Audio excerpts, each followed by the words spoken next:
কেউ খাবে তো কেউ খাবে না, তা হবে না তা হবে না। ভাবিয়ে খেলাটা খেললাম সবাই মিলে, ফলটা তোমরা একলা খাই এলাইছো, এই খেলা মানি না, আবুট খেলা হবে। আমি কি এখন ডায়লগটা ছাড়ছো না? কিতা করতাম ভাই, আর দি মানি না।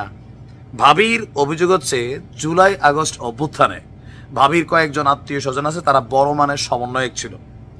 কিন্তু সম্প্রতি ছাত্রদের যে জাতীয় নাগরিক পার্টি রাজনৈতিক দলটা তৈরি হয়েছে, এখানে এই পোলাপাইনটি ডাক পায় নাই, কারণ ভাবির আত্মীয় স্বজন সবাই বড় লোক, এরা প্রাইভেটের ছাত্র। তো ভাবির কাছে একটা পরামর্শ চাইছে, ভাবি কিতা করতাম?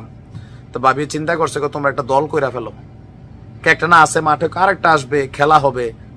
দর্শক, চাঞ্চল্যকর এবং ব্রেকিং নিউজ হচ্ছে, জুলাই আগস্টের রাজনৈতিক যে প্ল্যাটফর্ম ছিল, মানে আমরা এখন যেটা দেখছি জাতীয় নাগরিক পার্টি, আমি গেল 4 দিন আগে নিউজটা দিছিলাম, হালকা পাতলা ভবিষ্যৎবাণী পারি, তার মানে বোঝা গেছে ক্যালকুলেশন মিলে, তখনই বলছিলাম আরেকটা রাজনৈতিক দল মাঠে আসবে। ইভেন এইটাও এই সমন্বয়কদের মধ্যে আসবে, জাস্ট হচ্ছে সার্জিস হাসান নাহিদ, এই যে একটা টিম আছে, এদের বাহিরে সারা বাংলাদেশে যারা জুলাই আগস্ট অভ্যুত্থানকে বাস্তবায়ন করেছে, যাদের অনেকের নাম পরিচয় আমরা চিনি না, কিন্তু তারা অনেক কষ্ট করছে মাঠে ঘাটে, কিন্তু ফল খাওয়ার বেলায় এরা কিছুই পায় নাই।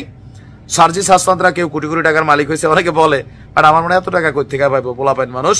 যাই হোক, গণঅভ্যুত্থানের সক্রিয় অংশগ্রহণকারী তরুণদের নিয়ে আরেকটি রাজনৈতিক দল গঠনের ইঙ্গিত দিয়েছেন জাতীয় নাগরিক কমিটির সাবেক নেতা মোহাম্মদ হিজবুল্লাহ ওরফে আরিফিন। আজকে তার ফেসবুক আইডিতে দেওয়া এক পোস্টে তিনি বলছেন, গণঅভ্যুত্থানের সক্রিয় অংশগ্রহণকারী তরুণদের সাথে আলাপ পরামর্শ এবং তাদের সম্মেলনে আমরা একটি রাজনৈতিক প্ল্যাটফর্ম গঠনের দিকে আগাচ্ছি ইনশাআল্লাহ।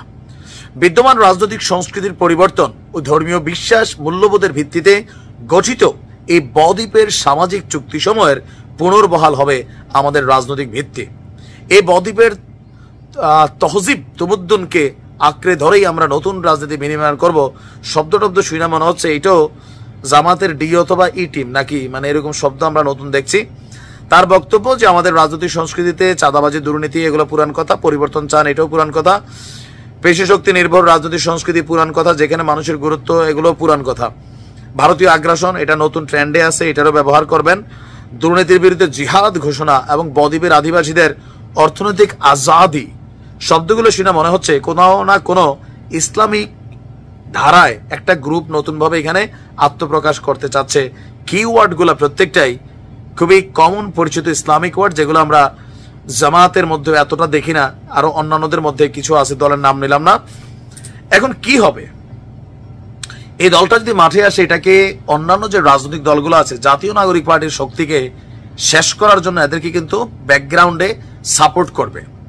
ইভেন ছাত্রদের মধ্যে বিভাজন ঘটবে। কোথায়? এই যে বৈষম্য বিরোধী সমন্বয়ক প্ল্যাটফর্ম এক্সিস্ট করে না, এই বক্তব্য, পাশাপাশি যারা বিভিন্ন জায়গায় কমিটিতে ঢুকতে পারে নাই, এরা সবাই ঢুকবে। কারণ কি, তুমি সমন্বয়ক, আমিও সমন্বয়ক, তোমার ডিবি হারুন পিটছে, আমার এলাকার পুলিশ পিটছে, আমি বাড়িতে ঘুমাইছি না, এতটুকুই। তুমি চট করে ক্ষমতায় যাইয়া এক ইফতার পার্টিতে তোমরা 50 লাখ খরচ করো, আমরা কি 5 টাকা খরচ করার এবিলিটি নাই? আমাদেরকে চেয়ারে বসাও, আমরাও খাইতে চাই। কি পাবলিকের ভালোবাসা খাইতে চাই, অন্য কিছু ভাইবেন না।